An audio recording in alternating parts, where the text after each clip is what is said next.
Welcome back to Roster the People, the annual dental exam that I have to sit through where I get my teeth drilled.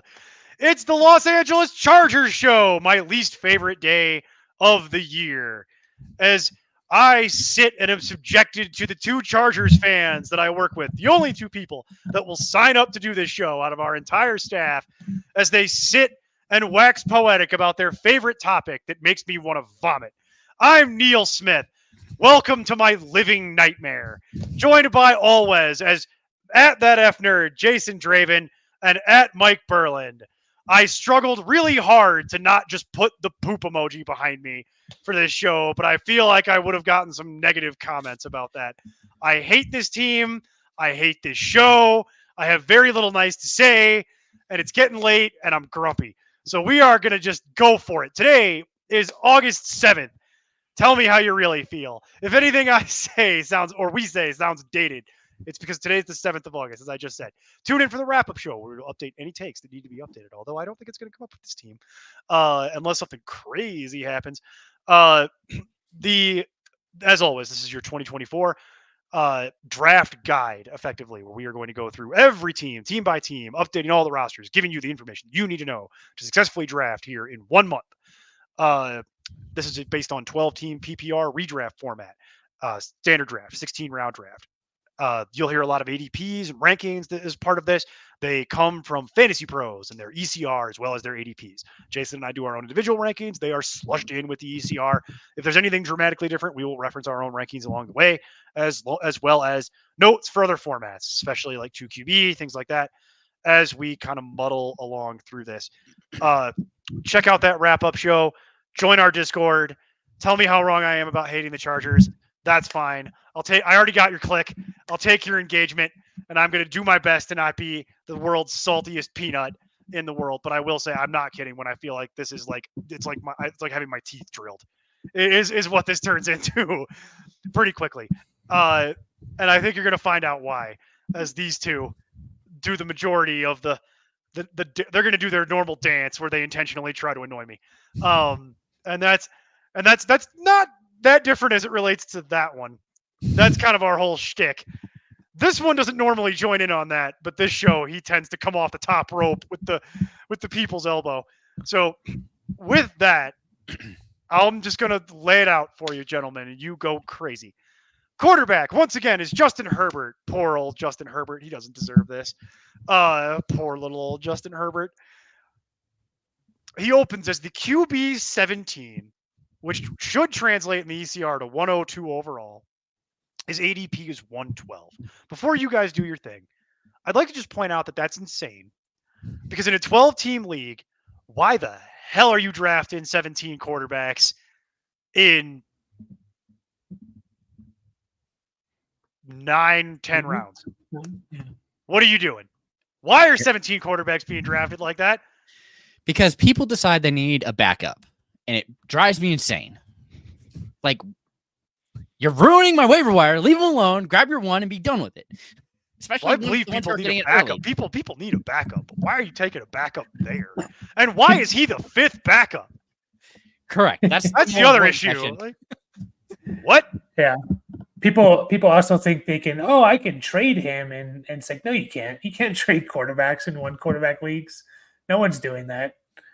So yeah, don't do that, people, please. One quarterback, maybe two. He's gone. Yeah, and okay, the more important question between you and me, since he's out of here, do you like this value for Herbert at all? I've been told by our attorney that I'm contractually obligated to remain on camera. Okay. I can't just walk off in a huff when people say stupid things like, you could trade your backup quarterback. Okay, cool. Can I play in your league? Whatever league that's happening in? You got a spot? I'll be happy to play. Hit me up. Let me know. Yeah, but do I like this value? Yeah, of course. Like, I mean, I think Herbert's a great quarterback. This is the range of guys I want to go with. You know, I think this year it's Jared Goff, Kirk Cousins, Trevor Lawrence, Herbert. I think it's drastically overblown, like that the Chargers are going to run 70 times and throw it 5 times, which is what everyone's expecting because, one, what running back on this team are you going to hand the ball off to that much? Two, Well, the public's already you made have up one their of the mind better on that. quarterbacks in the league. So, and another thing is, I don't necessarily care too much about yards. Touchdowns are way more valuable than yards, and he could throw 35 touchdowns pretty easily, and I wouldn't be surprised. Now, I will say one of the reasons why I was a little bit bigger on Herbert this year was I thought he was going to run the ball a little bit more. I still think that's possible, but he did have a foot injury. So Yeah, that could that's scrap something to those touch plans, on especially in the beginning of the year.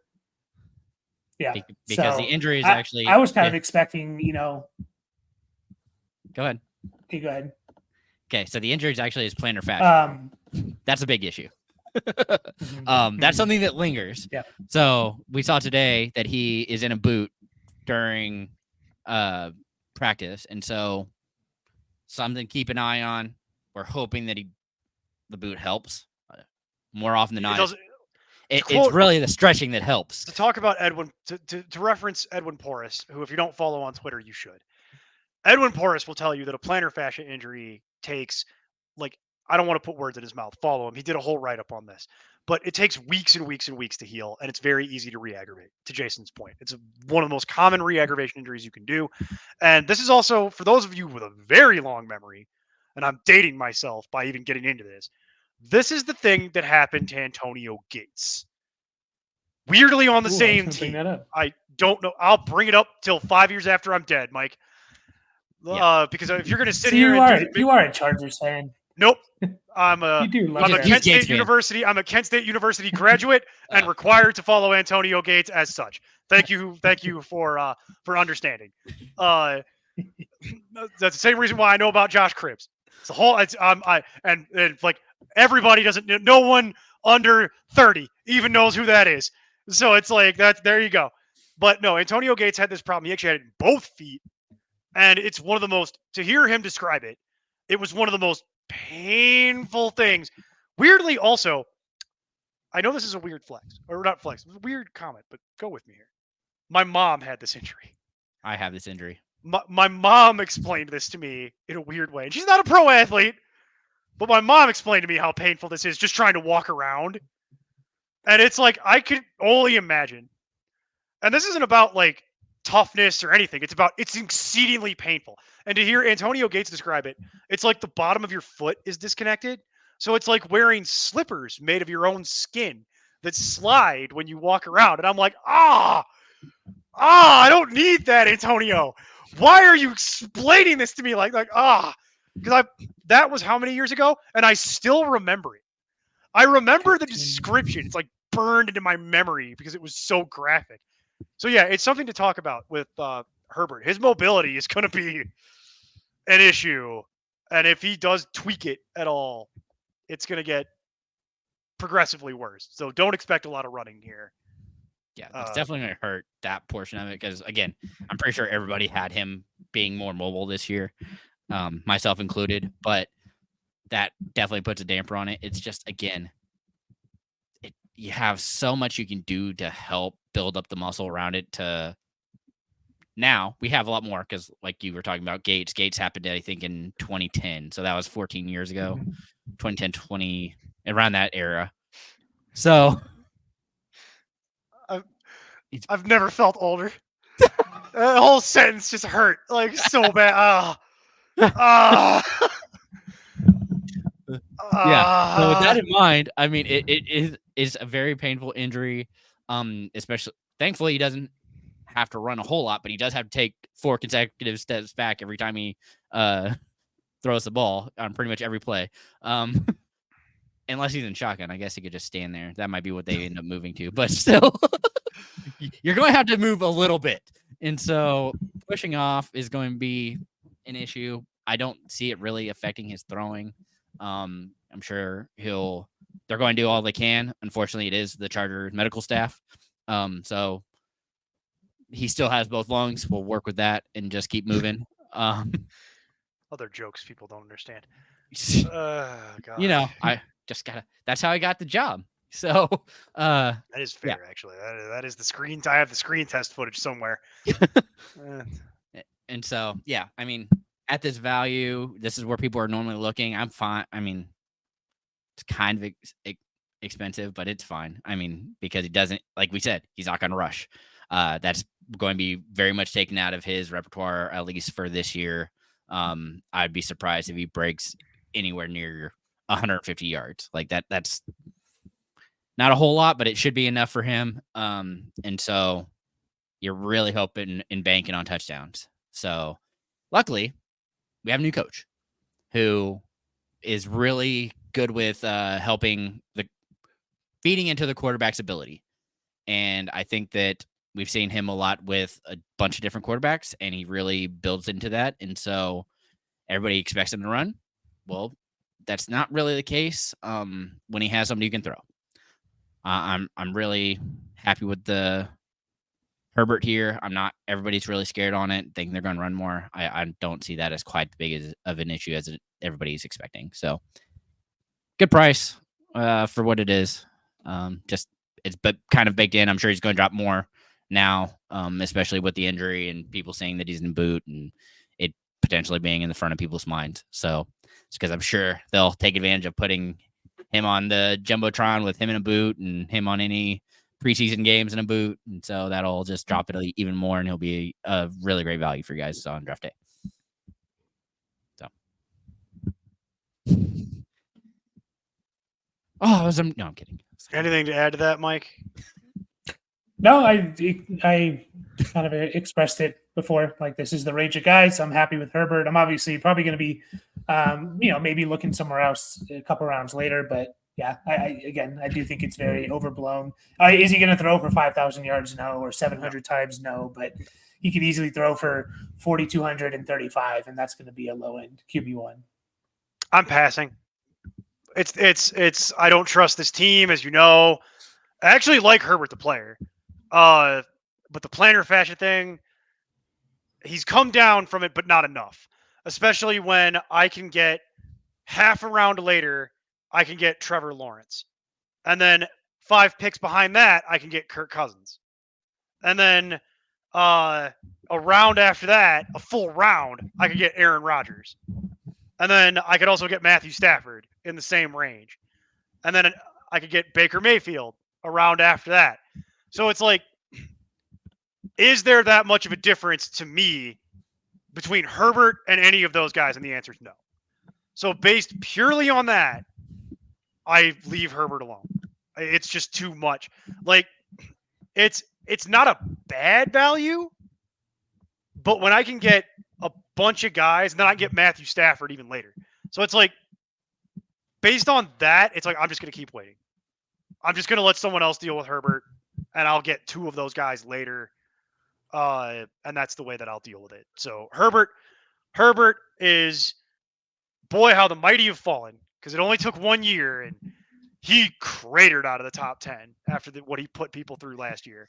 I don't think it'll be as bad as what it was last year, but injury again last year. But people. That being said, like I said, there are other guys that are very comparable vehicles that are an even bigger value later that aren't dealing with a plantar fascia tear. So it's like, yeah, I'm kind of just going to be out on Herbert unless he drops by another round. If he comes down by a full round, okay, he's back in consideration. But he's going right now today at 112. I'm saying he's got to be going at like 125. And that's where I'm like, okay. I'm willing to have that conversation then. Because by that point, you're looking at like the 11th round. So it's like, okay. I'll play that game with you in the 11th, but not before. So he's got to come down a whole nother round for me. And then he can enter into the Trevor Lawrence conversation with all those other guys. But he's around too much for me at the moment. Got to come down by 1 more. And he might, because of all the folks who are scared. And I would say scared is probably justifiable. Backup is still Easton Stick. Don't care. The running back is very different. So perennial stalwart Austin Eckler basically got hurt at the beginning of the year, and they kind of made him run out there and deal with it anyway because they had nothing else. They tried desperately to get Josh Kelly to do anything. He's no longer on the team, right? Officially? Correct. He's not on the team. Yeah. Okay. Depends on where you look, because some places still have him listed on the team, but I don't think he is. So Kelly's no longer there. He was dreadful last year. He was god awful, and you know how bad it was. He's not even getting like. I looked to see like, is he getting visits? Like, what's going on with John? Nothing. Crickets. So no longer on the team. And then Isaiah Spiller is still on this team, who they also have tried at various points, especially late last year, to see if he could take over. And no, he hasn't done hardly anything either in his NFL career. That one's kind of sad because he had some real expectations coming in out of college, but nothing. He's still on the team. But we're going to go through it now. They have an entirely new running back room, and it's hilarious. So the running back room is Gus Edwards, formerly of the Ravens, who opens as the RB37, which would translate to 122 overall in the ECR. His ADP is 110. So I mentioned that the public has decided who they think is going to be the primary bell cow for this team. There it is. It's Gus Edwards. People once again go back to the Gus bus. What do you gentlemen think about the Gus bus? Are you excited about this? I mean, the brothers gave some help here and just gave him running backs because he needed them. I think I've made myself pretty clear that I was really hoping for CEH to land here. This was what I wanted to happen, and so Gus Edwards is going to be fine. JK is still in theory recovering and still is on one leg from all of his injuries. And don't love it, but he's probably going to score touchdowns. I mean, has that opportunity, especially if Herbert's not going to be able to move a whole lot. So move him up and talk about zero RB. Here you go. Getting a starting running back in the 10th round. Yeah. Oh my God.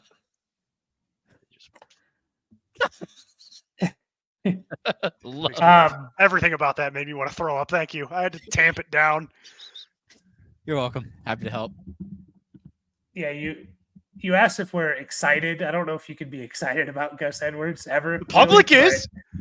The public's a full round ahead of his ranking. The public loves it. Yeah, but we're talking about a team that something's not adding up, right? Like Herbert's falling because they're going to run the ball, and then their first running back's going in the 9th or 10th round. So like something's not adding up here, and like we need to figure this out. So I mean, I'm fine with Gus Edwards. I think they're going to use him. They trust him. Harbaugh and Greg Roman feel like the kind of coaches that like, we need you to earn our trust, and take this ball, get us 3-4 yards. We want you to do that. And Gus Edwards can do that for you. Could have some good touchdown opportunities. He's right at the end of the starting running back. If you just look at who's going around him, right before him, it's guys like Javonte, Zeke, and then it's Benson, Chase Brown, Corum, Ford, guys that we're not expected to be starters. So he's kind of like your last ditch effort if you want to grab a starting running back potentially in the 9th or 10th. So yeah, I mean, I'm fine with where he's going. I think I'd be very surprised if he doesn't return that art value as a top 30 running back.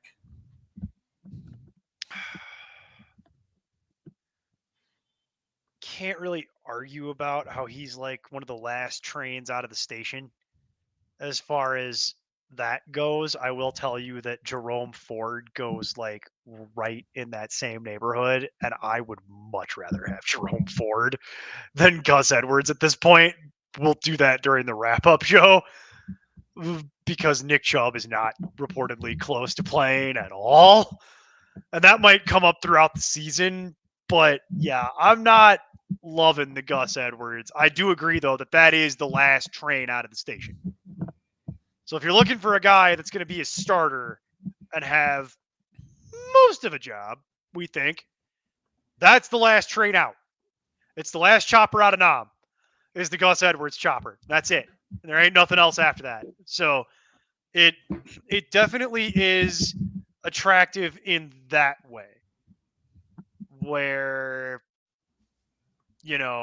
like could do something. I will say this. I like it a lot more at his ranking than at his ADP.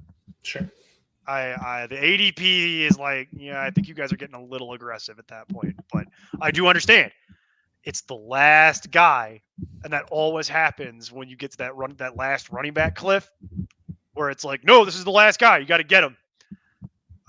We've seen that guy over the years too. Alexander Madison was that guy at one point. Like, that was a couple years ago, but you do see examples of this where it's like the last guy gets moved up a little bit. For my liking, it's a little bit too much. Jason, you mentioned it. I don't think anybody here is pounding the table for Gus Edwards, but I do agree with the general point that if you're looking for starting running back and you're down this low, it's the last guy. And then J.K. Dobbins, you mentioned it. That's what I thought was so funny. They got both the Ravens. They got them both. Why would you get both? It's so weird that this is the way this worked out. And yeah, they're brothers. It's such an odd situation. Like, it's so weird that you would get both Ravens guys from your brother. I just don't understand what happened. And I find it really just like perplexing. But yeah, J.K. Dobbins, I don't know if he's still on one leg technically. He is taking part in camp. He's a little healthier than that, Jason, is what I'm saying. I know. He's not totally like, you made it sound like he's on crutches. He's not on crutches. He's working. Like, he's back from rehab. He's practicing with the team. He's trying to carve out reps. Is he 100% healthy? Probably not. But he's healthy enough to be out there. And so they're going to see. I will say this. I've seen Gus Edwards play a lot of football. It's fine. He can do everything reasonably. He's a reasonable between the tackles runner. He's okay. Like, he's not, for me, he's not especially great at anything, but he's also not especially bad at anything. So J.K. Dobbins is coming in as the projected backup, or 1B, because nobody knows what the split is for this team. And if anybody tells you they do, they're lying, or their last name is Harbaugh. And even then, lying. Probably. Definitively lying, actually, is probably more likely if they're last. Depends on which Harbaugh. Right. That's a good point. Depends on which Harbaugh. Yeah. Could be. It really does matter. Like, so it's like you have that problem. So it's like J.K. Dobbins opens as the RB 50 in the ECR, translates to 158 overall. His ADP is 133. So the public, again, is telling you that's too low. We think this team is going to run. And it's going to be a two-headed monster-ish. I think there are still a handful, a very small, a dwindling handful of J.K. Dobbins truthers. Those people still exist. They are weird and they are out, but they are out there. Like, when he's healthy, he's a pretty good running back. Oh, yeah. If he didn't blow his leg up 2 years in a row, like destroy his knee 2 years in a row, who knows? We're probably not having this conversation because he's probably the starting running back for the Ravens still. But that's the situation that we're in, is that it's been proven that you cannot trust this. Investing in it early is a bad choice. And so that's where we've wound up down here. What do you guys think about J.K. Dobbins? Do you have any interest in J.K. Dobbins from a fantasy perspective whatsoever? Mike is already shaking his head no. No. So we'll just go to Mike. Go ahead, Mike. It's an Achilles tear. Like, I don't want to take a running back off an Achilles tear. It's never worked out. They back together reportedly. It's fine. The only guy really in recent years has worked out for is like Dante Foreman, like 4 years after his Achilles tear. So it's just like no thank. I mean, I get it. You're investing nothing, but I don't expect anything from Dobbins this year. I'm actually more excited about the third guy on the list there than J.K. Dobbins. He's buying into it. No, That's a big mistake, Mike. I'm gonna have to go have a cocktail while we have the last part of this conversation. But the pride of Troy. I would be happier with Edwards if I could get him at his ranking instead of his ADP. And J.K. Dobbins, I have a similar feeling towards. If I could get J.K. Dobbins at 150, yeah, there's literally no risk to that. And the upside is actually pretty significant because you're talking about a guy with real pedigree, new team. They don't hate him yet. And Gus Edwards has never exactly been the picture of health. Recently, it's been better, but historically, Gus Edwards is not what I would call Mr. Iron Man. You know what I mean? Not what I would call injury prone either, but like J.K. Dobbins is one of those things where it's like, Jason, you kind of alluded to it. If he could ever not get hurt, the upside is pretty tremendous. He would be the starting running back, and it wouldn't be close. Probably. Yeah, almost certainly. Like it's, and so that's where I'm like at 150. Yeah, because you're talking about he's my last guy on my bench. I'm willing to take a shot at that. Yeah. At 133, I'd still do it. I'm much more inclined to take J.K. Dobbins at 133 than I am to take Gus Edwards at 110. That's fair. That's where I land on this whole conversation. I mean, there's also significantly more upside with Dobbins if he is healthy. However, from what I've seen, he actually reminds me of Josh Kelly right now, and that's terrifying. Slow is what you mean. Fat also might be what you mean. Terrible hands. See, that's probably not real. That's probably not real because J.K. Dobbins can catch. Yeah, no. It was more the slow. I mean, he's not really. You don't see the spurt that you used to see, which again, coming off a major injury, not surprising, but you kind of need that. That's the whole point of what your selling point is here, and so yeah, you got to hope he bounces back, and it's going to be rough. I think, as usual, Mike's the smart one. I think Mike's got the right idea here. Just stay away from both.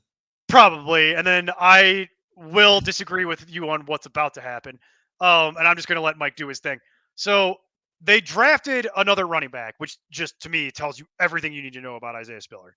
Like that right there just tells you. And I believe it was a sixth round, right? That sounds right. Yeah. Pretty sure they drafted Kamani Vidal, Yep. who I know a lot of people loved in the pre-draft process. I'm just going to say this. He has no ADP. He is not being drafted. I think that's correct.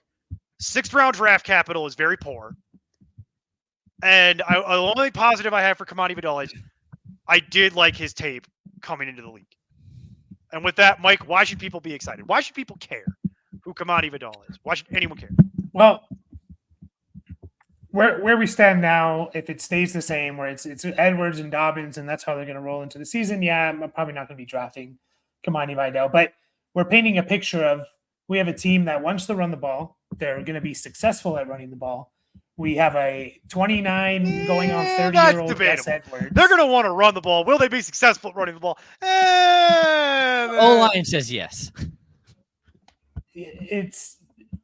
But then you have a 29 going on 30-year-old Gus Edwards who is often injured, a J.K. Dobbins who has blew up his knee and then an Achilles injury. Like, is it crazy to think like Kamani Vidal finds himself in an opportunity where he is the 1B on this team? I don't think so. So is it a waiver wire thing? Probably. But just pay attention as preseason goes along. And there was rumors that he was actually behind Jarrett Patterson, who didn't even have a carry last year. So that's definitely concerning. But it's not a crazy world to think, oh, hey, here's this rookie who, by the way, Harbaugh liked him. He was kind of talking to him at the combine and basically saying like, hey, we want to take you. And sixth round, but for running backs, it's a little bit, if you can just run the ball, like you'll be fine. Like, the draft capital is still important, but less important than it is for other positions. So I don't think it's crazy to think there's a world where we're hearing Kamani Vidal's name this year. Yeah, I mean, again, we've brought out Spiller. They also added Patterson, which, woof.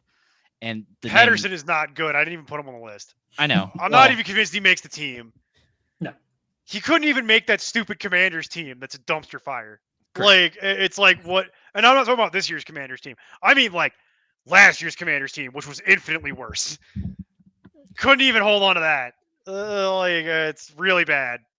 Just reading off how they had the depth chart listed, and it was Spiller, Patterson, Dotson, Vidal. So that's rough. And I actually, of them, I would prefer Dotson. I toted him last year, thought he was a nice talent that picked up. I really liked what I saw in preseason. But we'll see. Another year under his belt. Who can actually stay healthy? Is also terrifying. So it could be anybody. Could even be a boat. Could be. It could be a boat. So to wrap that up, I guess what I'm trying to say is like the RB3, whoever that is for the Chargers, is like, it's not far fetched to think like they could actually be something at some point for a few week stretch. So who's it going to be? We're not sure. I just wouldn't draft any of it. And I think that's correct. Yeah, the public and the experts, I think they have that correct, where it's like, I'm not drafting the two guys that are draftable. We're not even excited about, really. So how, like, you're going to make the argument for a third guy? Like, it'll be a waiver wire thing, though. All right, let's pivot into wide receiver. So speaking of rookies, and also just to set this up, Keenan Allen and Mike Williams are no longer on this team. They were not affordable. They could not be afforded because your team is very poorly managed, and it makes me sad. They manage the cap like a drunken roughneck on payday, and they are now paying for their sins of extremely poor cap management. I could go on, but I think I've made my point. And they've now brought in another rookie, which actually is sort of interesting. It definitely is the shiny new toy thing, which is Mr. Ladd McConkey. What a name! What a name! Ladd McConkey. You got double D's, double C's. It's all over the place. It's a name for the ages. Also, I don't know anybody in the real world named Ladd, but I know the Chargers were incredibly high on him in the pre-draft process. I also know that he projects pretty favorably by a lot of expert metrics. Are you guys? He opens as the wide receiver 41, which translates to 96 overall. His ADP is 98, so he's going right in line with where his ranking is. Are you all excited? Are you on Team McConkey? Are you excited about this? I think he's a good wide receiver. I'm not quite sure what his. Are you value thrilled that he's your only fantasy player in the top 100? I think that's wrong, but that's how that works. I've said this many a time. Who I think is the top wide receiver on this team. There are 5 Chargers being drafted currently by ADP. 5. 1 is in the top 100. Hey, you could be the Broncos. They only had 3 total. Yeah. At least they got a couple people into the top 100, though. At least they got 2. But, he's a good route runner. Like you said, they really enjoyed him. Harbaugh did, and seems to be having success in camp. It's just, he's a rookie. Like, you're looking at somebody who is coming in to an area that has a lot of vacated targets, where we're not quite sure where everybody's going to be playing. But with that in mind, he seems to be the second on the depth chart for a wide receiver. He's wide receiver 2 right now is how they have him listed. And I'm okay with that. I do think he will. That's how I have it ranked. I have him as seeing the second most targets on the team. And so at that cost, am I getting him? Probably not, because I want the wide receiver 1 who's later. So, but that's just me, and I don't like having 2 wide receivers from the same team unless it's, just with Hill and Waddle maybe. But even that, you're really paying up for it. So it's tough to do, and so I'd rather just aim for the one who's cheaper. And I think has a rapport already built, has years under his belt with the team. Understand it's a new coach, but he also has Herbert's trust, and so that's a big piece for me. So interesting to see how he does. I'm excited for him. He should be a solid player for the Chargers. Yeah, I like Ladd McConkey as a prospect and for the Chargers.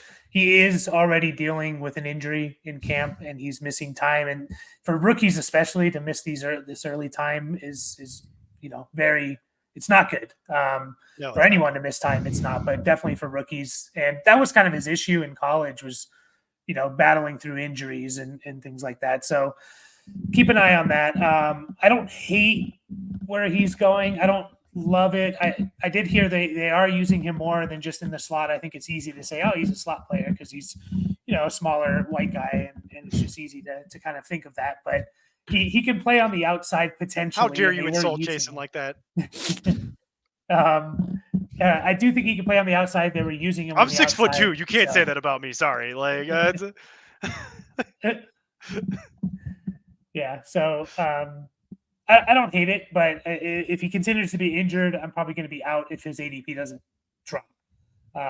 Where it's at now, maybe I'll take a shot on it. But I agree with Jason. I'm much more in on the next guy if I had to choose one of these. Oh my God, we're actually going to agree on something. Fine. Yeah, I'm out on Ladd McConkey in the top 100. I'm going to let somebody else deal with that just because I don't know what it is. And there's something that I'm much more interested in on this team. In fact, it's the only thing on this team that I'm actually excited about. The one thing on this team that I really am wholeheartedly recommending for fantasy is coming up next. And shockingly, or not shockingly, sarcastically shockingly, it's Josh Palmer, who we have recommended on this show for like 3 years. And this is no different. Josh Palmer opens as the former University of Tennessee product. Josh Palmer enters as the wide receiver 52, which would translate to 127 overall. His ADP is 151. Love it. Hey, the public of America, don't listen to this show. Don't listen to this. Don't listen to anything I'm saying. I love how cheap that is. What a bargain. What a bargain. And I get why we're seeing it. It's a bad team. Projects to be a bad team. Injuries all over the place. People have they've adopted the narrative that it's going to be a run-first team. And then there's Josh Palmer, who is not a blow the roof off your doors athlete, and also he's been dealing with injuries for the last couple of years. That's the problem, is that you see Josh Palmer, he goes out, he does something really impressive, and then he inevitably gets hurt. And so we see his season get cut short, and I think that's part of why this doesn't get more traction, is that we've never seen him play a full season. We always see something go wrong with this. But that being said, at 151, I think he's the true one receiver on this team. Am I crazy? Because I think this is the guy who's going to do Keenan Allen's old job. This is it, right? He's going to be Keenan Allen for as long as he doesn't get hurt. Yeah, I mean, he played 10 games last year and saw 61 targets. That's pretty good. For those who are fans of math, with Allen playing. For those who are fans of math, that is 6 targets a game. It's pretty good. Yeah, I mean, you can say, so again, person who got targeted him in 17 games, Quentin Johnston with 67. We're gonna get into that. I don't want to. So, okay. Also lost, like we touched on, Keenan Allen had 150 targets last year. He's gone. Like they're going somewhere. Based on ranking, that would be the next place to go. Behind Allen, Austin Eckler, 74 targets. Also vacated. Gone. Yeah, vacated a lot of targets. They're all empty. There's a over Mike Williams targets because those are also vacated. Yeah, but he got injured early. He 26 targets. Okay, but still. So you're talking about no, that's like what, 240 something ish. Yeah. If I heard you properly, it's 100. It was 74 plus 150 plus 26. Yeah. So that's 250. 250. Yeah, it's like just shy or right around that. It's exactly 250. Easy math. 250. Yeah, 250. So yeah, 250 targets. Gone. I don't think there are going to be 250 targets to vacate because I don't think they're going to throw as much. But there's no universe where you could replace 250 targets with 250 rushes. It doesn't work that way. It never has, and it never will. So do I think they're going to run more, as the narrative suggests? Yes, I do. Do I think that it's 250 additional rushes? No. God, no. That's not possible. Mathematically impossible for that to happen. Continue on, Jason. I know how much you love Josh Palmer. I don't want to steal it. Again, he is able to move around. Again, Mike said McConkey short. Well, at 6 foot, Palmer 6'1", so not a whole lot of height difference there. But again, can move everywhere, can play anywhere. Has played when he plays is getting awesome catches. He makes very spectacular catches, which is part of the reason he gets injured. But he's catching the ball. Meanwhile, you have the counterpart in Quentin Johnson who doesn't do that, and so it's just a basic form or function of the role. And I think he's the one.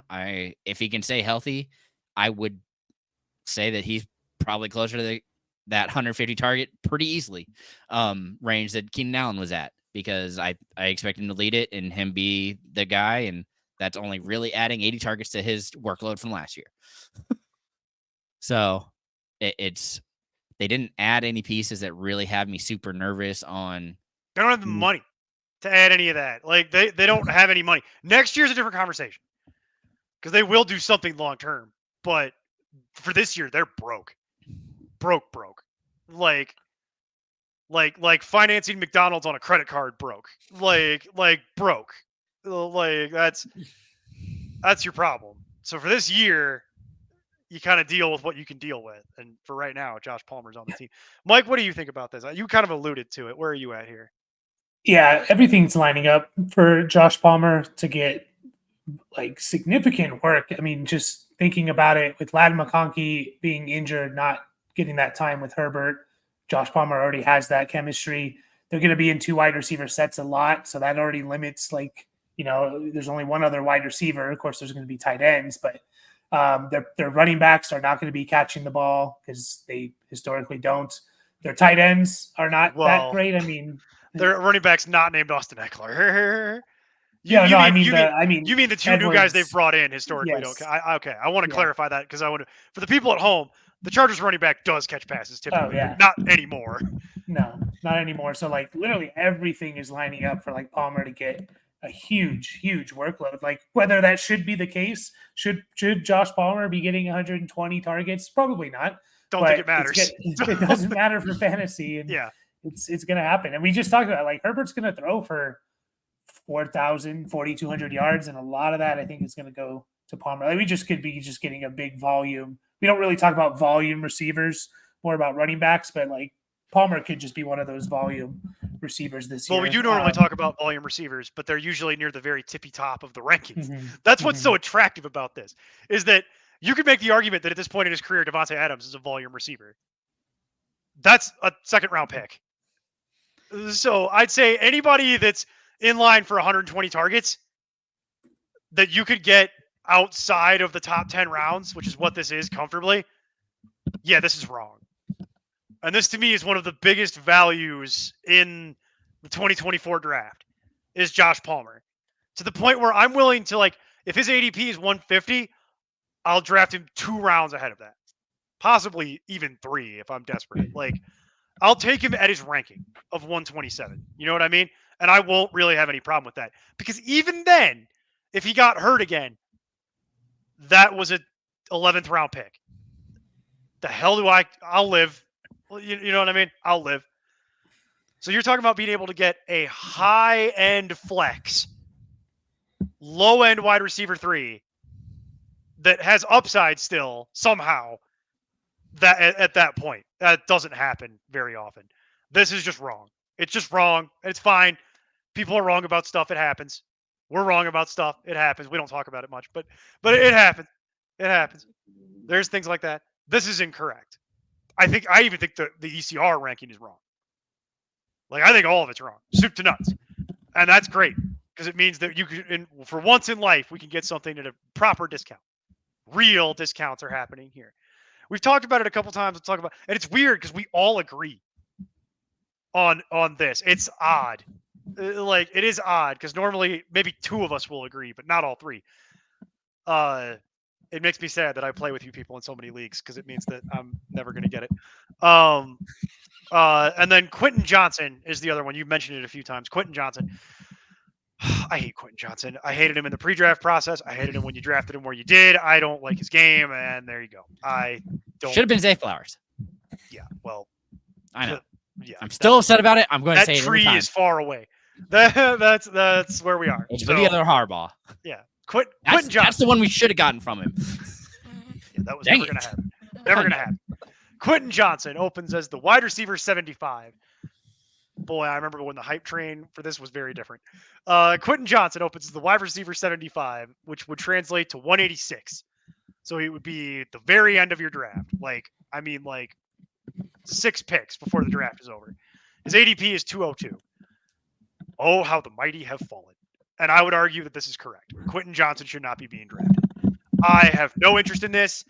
You're going to need to prove this to me, that you can actually be an NFL-ready wide receiver. I hate his route. I don't have anything nice to say. I hate his route tree. I hate his hands. I hate how they use him. I hate that he can't stay healthy. I hate his attitude. I hate his press conferences. I do not like Quentin. I am struggling to think of anything nice to say. So there you go. That's where I'm at. Quentin Johnson. I have something nice to say. Okay. If football was played where 90% of the time you were actually looking at the quarterback, Quentin Johnson would be amazing. But he would also be great if we played on the moon. If football, you have to play with your back to the quarterback, and that's an issue for Quentin Johnston. So yeah, he'd be great on the moon too, because his vertical would be 12 feet. Yeah, but we ain't doing that. So there you go. Yeah, he's. I think it came out that DJ Shark, who is a professional wide receiver, not fantasy relevant, but he's gonna be out there. Yeah, we're gonna talk about that. We're gonna talk about that actually. For best ball. Yeah, but I mean, like, what really would need to happen for DJ Chark to return to fantasy relevance? Really, what's the path for DJ? Because for me, it's not that complicated. Ladd McConkey's hurt. Quentin Johnson sucks. Yeah, and then DJ Chark's right back on the field. And he's right back on the field. And there you go. And then we're right back to DJ Chark do. And we go right back there. The problem with DJ Chark for me is that he himself is not the picture of health. But here's the other thing. Josh Palmer gets hurt again for the 3rd year in a row. DJ Chark do. It's not a far walk. So I would say DJ Chark is not draftable. That's when Brendan Rice. No. Who? Brendan Rice. Who? Yeah, Brendan. That's when Brendan Rice comes in and yeah, I know everybody else. Not to sound like an owl, but who? More like Darius Davis is still there. There you go. You get return yards. You know I like my guy. I am contractually obligated to be here, and I have never been more upset. Can we talk about Can we talk about Cornelius Johnson, 7th round pick out of Michigan? You can do whatever you want. I could leave at any point. I could quit. Like I could straight up quit if that's what you want to do. Yeah. So yeah, you got my whole thing is this. DJ talking about people that actually might be fantasy relevant. DJ Chark is not what I would call draftable. And he has no ADP, so he's not being drafted. But what I challenge is the idea of whether or not DJ Chark could be fantasy relevant. Oh, I think it's very possible that DJ Chark could be fantasy relevant quickly. I think it's very. I will go so far as to make a wager that you all will be talking about DJ Chark on a Monday. Like, that's gonna happen. Like, something's gonna happen here. I don't know what it is. Something's gonna give. Ladd McConkey's gonna get hurt. Josh Palmer's gonna get hurt. One of those two, and then Quentin Johnson is just terrible. Which we already know. So. And they just put DJ Chark back out there because he's a professional NFL football player. Yeah. And that's what I think is what's interesting, because I think that's a real waiver wire thing. That's a real potential waiver wire ad. I wouldn't draft DJ Chark. I wouldn't worry about that. Well, but if they're drafting Quentin Johnson, they should be drafting DJ Chark. I wouldn't draft either, is my general point. But again, I wouldn't recommend drafting either of those two things. Those two should be switched, is what it should come down to. If you're taking the shot, it's DJ. According to everywhere, pretty much. Depth chart, that's where he's at. Yeah. Just saying. Because DJ Chark is a professional athlete and a real NFL wide receiver. Like, we've seen this. Like, he was really good before the injuries derailed his career. So if he can just not get hurt again, that's kind of the theme with this team, actually, in a lot of ways. I'm realizing with your wide receivers is like they're all kind of beat up already. That's the theme for the Chargers over the last 20 years. So. That's why we're bringing up Brendan Rice and Darius Davis. Right? Because the next two up, that's who you get. You're welcome. I've never been more annoyed. Actually, that's not true. We're going to get to my annoyance level. The vein in my head is going to start becoming visible here, I think, momentarily. Because we have to go talk about something that I absolutely hate in a moment. But yeah, technically, Brendan Wright on the team, Cornelius Johnson with a 7th round pick.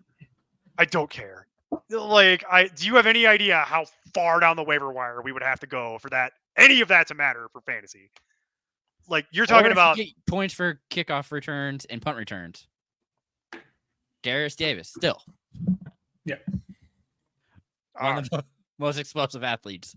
Fair enough. Okay. Can't catch a lick, but sure. It's like early career Cordarrelle Patterson, but not as athletic. So there you go. That's my opinion on your hot takes there. And now we get to go do my least enjoyable thing of all of this. We have to go talk about Chargers tight end. Gross. And this year nobody has an ADP, so I'm off the hook a little bit. They went and got Hayden Hurst. I've got my finger over the dump button. You know who I'm talking to. My finger is on the dump button.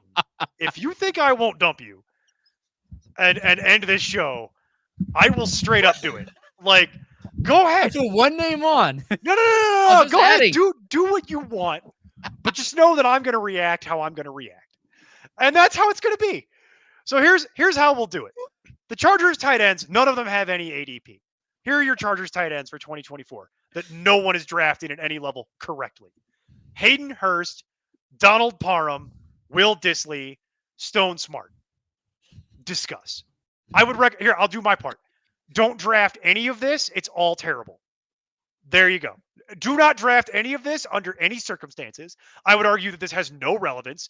And this is like tight end 30, 31, 50, and 900. That's what this is. Like, and none of that matters. Discuss. Do what you will. Where are my goldfish? Where are my goldfish, Craig? I need my goldfish. Well, so we've already talked about all the injuries. The one kind of area that doesn't, I mean, Parham always gets injured, but outside of that, the other guys really don't have that issue. So with the potential of injury, and especially at the wide receiver position, there's the opportunity for Hayden Hurst to be something. I mean, we saw it last year with Everett having his random good weeks. Of course, when other people were out, still counts. It wasn't super, but he scored a touchdown, and it's amazing what it can do. Maddeningly frustrating. Yes. And that's how it's going to be, especially with injury, because that's what it's like with Chargers. Jason loves talking about shit that don't matter for fantasy football. That's what we're here for. And so Mike is losing the will to live, and that's correct. Like, I could see the look on his face. He's like, his soul's leaving his body, and I'm right there with him. Like, yeah. Keep going, Jason. How much more you got? You want to keep talking about useless tight ends? You had those names in your back pocket. You just yanked them out, like, and put them on the show sheet. You had all day to add notes to this, and you didn't do it. But when we get to tight end, you start just adding names like crazy. Well, because none of them have ADP. So I was like, well, we might as well just go through the whole list because they're not going to matter. Parham would probably be the best option, but again, can't stay healthy. Always shows little spurts of athleticism and talent and everything else, and it should be the one. However, they brought in Hurst. They always like to do that, bring in the old guy from another team that had a good year, and he'll do something. But at the same point, they also have Will Dissly, who, again, another guy who can't stay healthy, but had some spurts in Seattle, and it's just interesting to see them continually do this. I wish we had better medical staff. That's what really what it comes down to again. We're back at it. Ownership and medical staff, please. That's on my wish list. Made it easy. What do you think, Mike?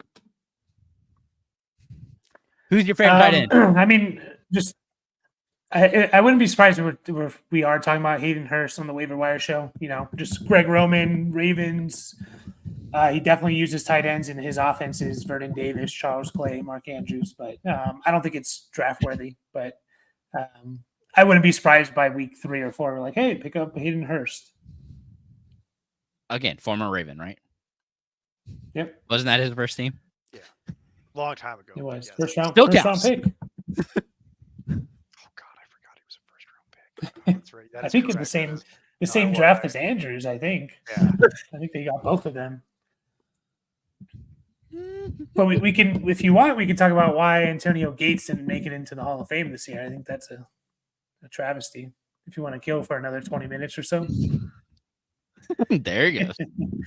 That's fair. That should be the one thing he wanted to talk about. I don't understand. Kent State. Come on. Can't read, can't write, Kent State. There you go. Yeah. I mean, for a fantasy show, we've already gone fully off the rails and into the tank. I don't know why Antonio Gates. I don't really care about the Hall of Fame thing ever. Like, I don't follow it and I don't care. So that's why I left, because I was like, you want to start talking about who gets into the Hall of Fame and who doesn't? And I'm like, I could care less. Makes zero difference to me. Like, I legitimately do not care about the NFL Hall of Fame. That's where we are. Like, it's the same reason why people are like, Neil, who do you think's going to win this game or like what team? I'm like, I don't care. It literally makes no difference to me. I'm in this for fantasy. Like, I care about my picks, my teams, and helping other people that are subscribers win fantasy games. That's what I care about. I could give a crap who wins the Super Bowl. I don't get involved in this. Like, that's why I'm part of the fantasy part of our website and not part of the sports betting part of our website, because I do not care. Like, it does not make any difference to me. Steve and I have had this debate for years where he's like, Neil, you should care about the playoffs. And it's like, no, homie. By the time we get to the playoffs, I'm on vacation. My job's done. My job is done. D-U-N. I did my job. We are done. Fantasy's over. I'm on break. I'll see you in March when we get ready to start talking about the draft. That's what I care about. Like, I don't care about the play at all.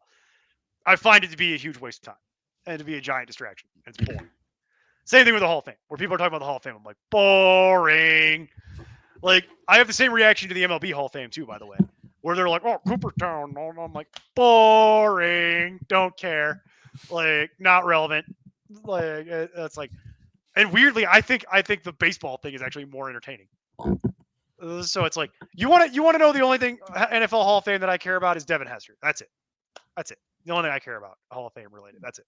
My only opinion is that Devin Hester should be in the Hall of Fame. That's it. Don't care outside of that. Like, do whatever you want. Doesn't matter to me. You want to put Eli Manning in the Hall of Fame, despite the fact that he was god awful for a lot of his career? Go ahead. Knock yourself out. You want to put Phillip Rivers in the Hall of Fame, despite the fact that he never won anything? I don't care. Go nuts. Put him on stage with his 28 kids and have them all, wearing the same outfit. I don't care. You go do whatever you want. It doesn't matter to me. Like, makes no difference. So there you go. And I used to live in Canton. I've been to the NFL Hall of Fame. Like, I lived in Akron, which is just outside of Canton, for a very long time. Like, I've been there. I will say, if you ever get the chance, go do that. It is actually fun. As much as I don't care, it was entertaining because they find ways to make it entertaining. They have all kinds of weird exhibits and things like that I do find it. I found that to be more enjoyable than the debate around who should be in the Hall of Fame. I'm like, oh, they got old footballs from throughout time on display that you can actually pick up and play with. They've got old helmets that you could actually try on. And I'm like, I put on one of those other helmets and I'm like, you got some balls to be playing in this. Like, you got some real balls. Like, that is not protecting anything. That is basically a plastic bag that when your head is split open, they can just pick it up and like move it conveniently. That's all that is. Like, it is not doing anything to save your skull. So there you go. I thought that was entertaining. Also, the very early cleats seemed really dangerous. Like really dangerous. Like, they were like metal. And it's like, no, that should not be allowed. And I can see why they don't allow that anymore. Because it's like, dude, if you stepped on somebody, no, like, absolutely not. Absolutely not. Like that should not be a thing. Like, and I can see why they moved away from that once technology got better. I keep going. You wasted the last 40 minutes of my life having to talk about the Chargers. I could do this all night. Like, yeah, there you go. By the way, Devin Hester made it in this year. I just found that out. So he did. That's why I was saying it's my only opinion is that Devin Hester should be in the Hall of Fame because of what he was able to accomplish. And after years and years and years and years, they finally put him in. And then people complained. And then people were like, Devin Hester should be in the Hall of Fame. And I'm like, who Now we're an hour into this, so no one's listening to this anymore. I almost started swearing. Like we're getting there. Like, and also this is the third show in a row. Like the filter, it's getting late. The filter is starting to degrade. Like it's starting to come apart. Like as I've mentioned before, this is why I can't do these shows with a beer because the filter goes out the window and we're gonna start making inappropriate jokes. It's gonna get real. Jason and I, Jack, Steve and I used to do the show while drunk, and those shows are not airable. They are just not airable. Like Jack and I and Steve did a couple of them with some cocktails, also not airable. Like that was also taken down, and like that was all we had to take that down. Well, they were NSFW tagged and everything, and it was still like, yeah, this is not like. It got really inappropriate, really quickly. Like so it's like, yeah. Pretend to be professionals at least. Still, you know what I mean? Like I usually drink during this, so it helps me. I know, but it's in a pop can, so I don't draw attention to it. At least it looks like a pop can to most people, but I see what it is. It's those Mountain Dew diabetes in a can with alcohol. Yeah, like just straight diabetes. Yeah, just straight up the Wilford Brimley special. We have gone so far off the rails. All right, I'm ending this nightmare. Bolt up, baby. Super Bowl bound.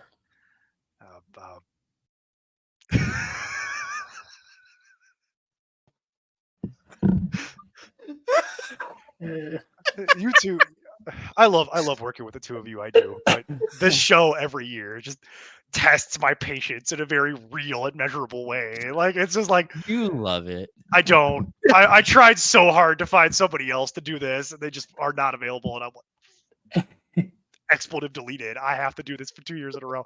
I was really thinking about, Jason, on our way out, I was really thinking about adjusting the schedule and doing these out of order just so Steve would do it tomorrow. Like legitimately. And then you know why I didn't do it? And I would come on immediately. No, you know why I didn't? Because tomorrow, everybody else, keep up the nonsense. We'll see you tomorrow. We're gonna talk about the Rams. See you tomorrow. Bye. Tune in for the Rams. Bye. I'm Tim Kitzer from NBA Jam and NFL Blitz, and you can find all the guys at ImportantNonsense.com. Kaboom!